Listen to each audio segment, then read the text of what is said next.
चलती ट्रेन में चुन चुन कर 3 मुस्लिम सहित एक आदिवासी की हत्या कर दी जाती है। मस्जिद को मौलाना सहित जला दिया जाता है। गुड़गांव में पुलिस की मौजूदगी में सरेआम हथियार लहराए जाते हैं। कुछ जातिवादी जिहादी गुंडे सरेआम पुलिस की मौजूदगी में हथियार लहराकर मुसलमानों को काट डालने की बात कर रहे हैं। जय श्री राम, जय श्री राम, राम राम चिल्लाएंगे,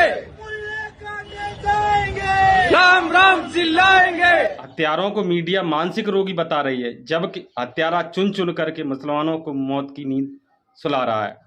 ईमानदारी से कानून व्यवस्था देखने वाले पुलिस अधिकारियों का सरकार तबदले पे तबादला करती जा रही है। मणिपुर सुरक्षित नहीं है, मेघालय सुरक्षित नहीं है, कश्मीर सुरक्षित नहीं है, यूपी सुरक्षित नहीं है, राजस्थान, मध्य प्रदेश, छत्तीसगढ़ से लेकर देश के किसी भी प्रदेश में अमन शांति नहीं है।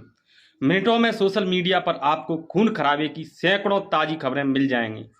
तो वहीं पूर्व राज्यपाल सत्यपाल मलिक कह रहे हैं कि भाजपा वाले चुनाव से पहले कहीं कोई बड़ी खुरापात न करा दें। जो पुलवामा करा सकता है वो कुछ भी करा सकता है।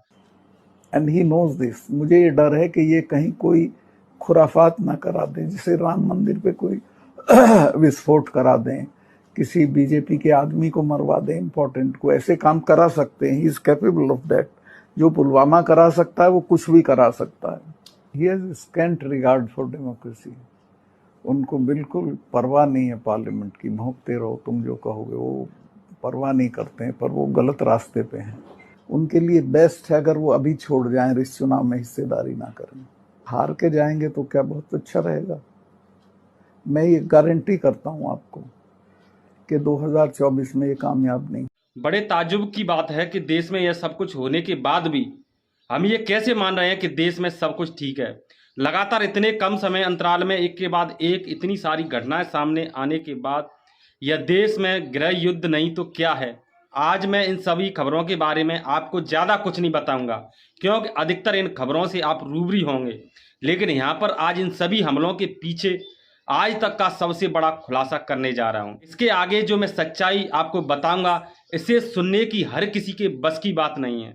इन तमाम खून खराबे के पीछे के कारणों की जब मैं परत दर परत खोलूंगा, अपने आप को इस देश का भविष्य समझने वाले और उनके चमचे भी यह वीडियो छोड़कर भागने लगेंगे। और अगर उनमें दम है तो ओपन चैलेंज है, लाइव डिबेट करेंगे। समय और तारीख जो मेरे तर्कों को गलत ठहरा दे, खुद वो डिसाइड कर सकते हैं।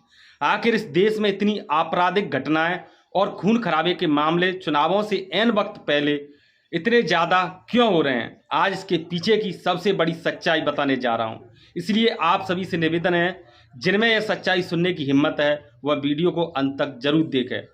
वीडियो को ज़्यादा से ज़्यादा अपने साथियों में शेयर करें। लाइक करें या न करें ये तुम्हारी पसंद के ऊपर है। और आगे भी ऐसे वीडियो देखना चाहते हो तो चैनल को सब्सक्राइब जरूर कर लें। नमस्कार, मेरा नाम है ब्रजमोहन और आप देख रहे हैं न्यूज़ 22। देश में लगातार बढ़ रहे लिंचिंग मामले, जातवादी हिंसा, महिलाओं को निर्वस्त्र कर घुमाना, आदिवासियों पर मूतना, दलितों के साथ जाति उत्पीड़न, इन सब के पीछे किसका हाथ है, यह समझने के लिए मैं आपको दो दोस्तों की एक छोटी सी कहानी सुनाता हूँ। कहानी कुछ इस प्रकार है। एक गांव में कथित ऊंची जात के दो घनिष्ठ मित्र रहते हैं। दोनों का पढ़ाई लिखाई में मन नहीं लगता, क्योंकि दोनों के पास पुरखों की काफ़ी ज्यादा संपत्ति है। यह दोनों दोस्त एक दिन अचानक देखते हैं कि इनके गांव के गरीब दलित बस्तियों में एक गरीब घर का पढ़ा लिखा लड़का गरीब दलित शोषित वंचित समाज को लगातार जागृत करने की कोशिश कर रहा है, उन्हें तर्कशील बना रहा है। तो वहीं दूसरी तरफ गांव वाले भी उसे एक नायक की तरह देख रहे हैं। गांव के सभी शोषित वंचितों की इस पढ़े लिखे युवा के प्रति इतनी दीवानगी है कि गांव वाले उसके लिए कुछ भी कर सकते हैं, यहाँ तक कि अपनी जान भी दे सकते हैं। और गांव के सभी गरीब दलित शोषित वंचितों ने फैसला किया है कि अगली बार गांव का मुखिया इस पढ़े लिखे नौजवान को ही चुनेंगे। यह सारी सिचुएशन कथित ऊंची जात वाले दोनों मित्रों को हरगिज पसंद नहीं आ रही थी। उन्होंने प्लान बनाया कि आखिर ऐसा क्या किया जाए कि गांव वालों का ध्यान उस पढ़े लिखे युवा से हटकर हम पर आ जाए और गांव वाले हमें ही अपना मसीहा रहबर सब कुछ समझें।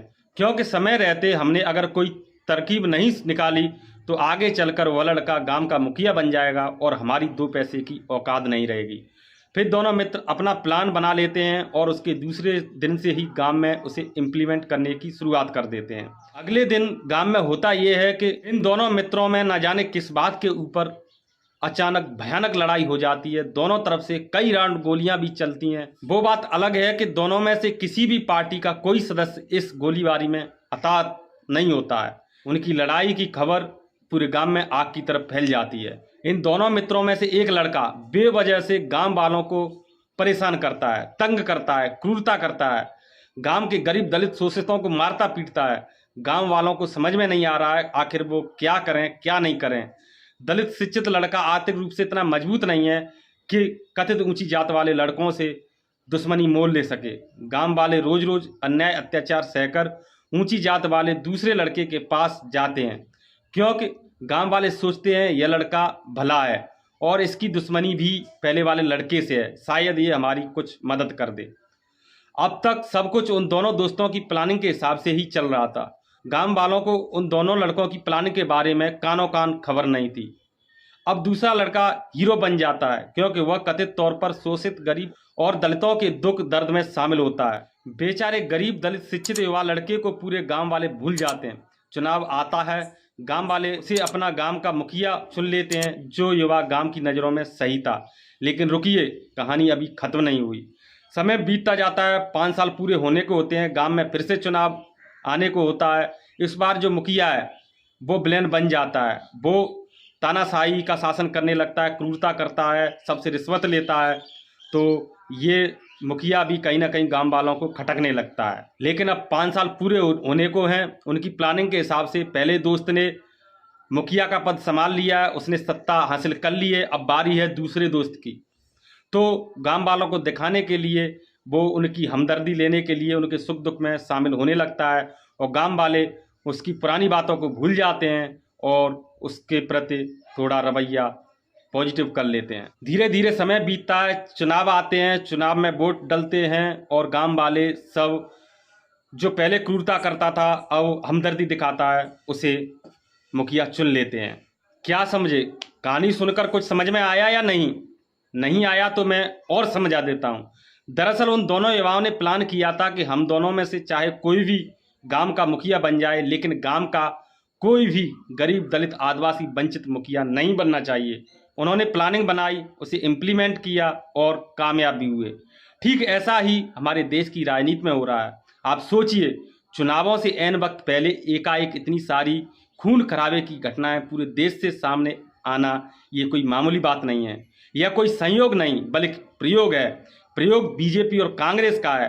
प्रयोग इस देश की सत्ता पे दलित आदिवासी पिछड़ा वर्ग अल्पसंख्यकों को सत्ता तक पहुंचने से रोकने का है। साथियों, आपको बता दूं, बीजेपी ने अपनी हार मान ली है। इसलिए बीजेपी से जुड़े हुए लोग प्लानिंग के तहत जानबूझकर पूरे देश में इस तरह की तमाम प्रकार के अपराधों को अंजाम दे रहे हैं। अब कांग्रेस बीजेपी की प्लानिंग में कितना इन्वॉल्व है ये हम नहीं कह सकते, लेकिन बीजेपी और आरएसएस की जो शीर्ष लीडरशिप है वो चाहती हैं कि इस देश में कोई भी बहुजन समाज का नेता प्रधानमंत्री कुर्सी पर नहीं बैठे, भले ही कांग्रेस सत्ता में आ जाए। और इसीलिए बीजेपी आरएसएस के जातवादी गुंडे इस देश भर में तमाम तरह की घटनाओं को अंजाम दे रहे हैं, ताकि इस देश के पूरे बहुजन समाज के लोग निष्पक्ष रूप से अपना वोट न करें, वो वोट डर के माहौल में दें। अभी इस देश में ये माहौल बनाने की कोशिश की जा रही है और लगभग उनका प्लान कंप्लीट भी हो रहा है कि अगर कांग्रेस को वोट नहीं दिया तो बीजेपी आ जाएगी। इसलिए सब कुछ छोड़ के, सब पार्टियों को छोड़ के कांग्रेस का साथ दो। आपने देखा भी होगा, आपके गली मोहल्ले में जो कांग्रेस के नेता आते होंगे वो सिर्फ यही कहते हैं, अगर बीजेपी को नहीं रोका तो देश को बहुत बड़ा नुकसान हो जाएगा, संविधान खतरे में, लोकतंत्र खतरे में। लेकिन मैं उन कांग्रेसियों से पूछना चाहता हूँ, अगर आप इतने ही संविधान के हितैषी हो, आप इतने ही लोकतंत्र के हितैषी हो, तो क्यों नहीं किसी दलित को, किसी ओबीसी को, किसी पिछड़े वर्ग के नेता को प्रधानमंत्री पद का उम्मीदवार बना देते? इतनी बड़ा फैसला ले सकते हैं कांग्रेस वाले? नहीं लेंगे। क्यों? उन्हें केवल दिखावे की राजनीति करना है। बीजेपी और कांग्रेस का उद्देश्य एक ही है, उनका उद्देश्य सिर्फ एक ही है कि कैसे भी करके इस देश में संविधान पर विश्वास करने वाले लोग सत्ता में न आ पाएं। कांग्रेस प्रधानमंत्री पद का उम्मीदवार तो क्या बनाएगी? आप इस बात से ही अंदाज़ा लगा सकते हैं कि कांग्रेस के जो अध्यक्ष हैं खड़गे साहब, उनका कहीं भी मीडिया में उपयोग नहीं होता है। पूरा का पूरा चेहरा सोनिया गांधी या राहुल गांधी का ही दिखाया जाता है। कहे का लोकतंत्र, कांग्रेस में किस बात का लोकतंत्र? अगर लोकतंत्र होता तो चेहरा खड़गे साहब का सामने होता, लेकिन ऐसा नहीं हो रहा है। तो इसीलिए इस देश के पूरे बहुजन समाज के लोगों से मेरी ये विनम्र अपील है कि आप किसी के बहकावे में आकर वोट न दें, आप किसी बात के डर में आकर के वोट न दें। आप निष्पक्ष नेता को चुनिए। आने वाले चुनावों में आपको अपने हिसाब से अपनी सोच का संविधान मानने वाले नेताओं को चुनना है, न कि अपना वोट सिर्फ इसलिए देना है कि बीजेपी आ जाएगी तो ऐसा हो जाएगा, लोकतंत्र खतरे में हो जाएगा। क्या लोकतंत्र खतरे में इस देश के दलितों के लिए ही आएगा, आदिवासियों के लिए ही है, पिछड़े वर्ग के लिए ही है, संविधान पर विश्वास करने वालों के लिए ही है? अगर कांग्रेस हकीकत में संविधान पर विश्वास करती है, लोकतंत्र के खतरे को समझती है, तो आज ही ऐलान कर दे कि हम गठबंधन करके या कैसे भी करके इस देश में दलित, आदिवासी या पिछड़ा वर्ग को प्रधानमंत्री बनाने की घोषणा करते हैं। आपके इस वीडियो पर क्या विचार हैं? अपना सुझाव हमें कमेंट बॉक्स में ज़रूर दें और इस वीडियो को ज़्यादा से ज़्यादा लाइक करें, अपने साथियों से शेयर करें। अभी तक चैनल सब्सक्राइब नहीं किया तो चैनल सब्सक्राइब भी कर लें, क्योंकि जब भी हम कोई नई खबर डालेंगे तो उसका नोटिफिकेशन सीधा आपको मिल सके।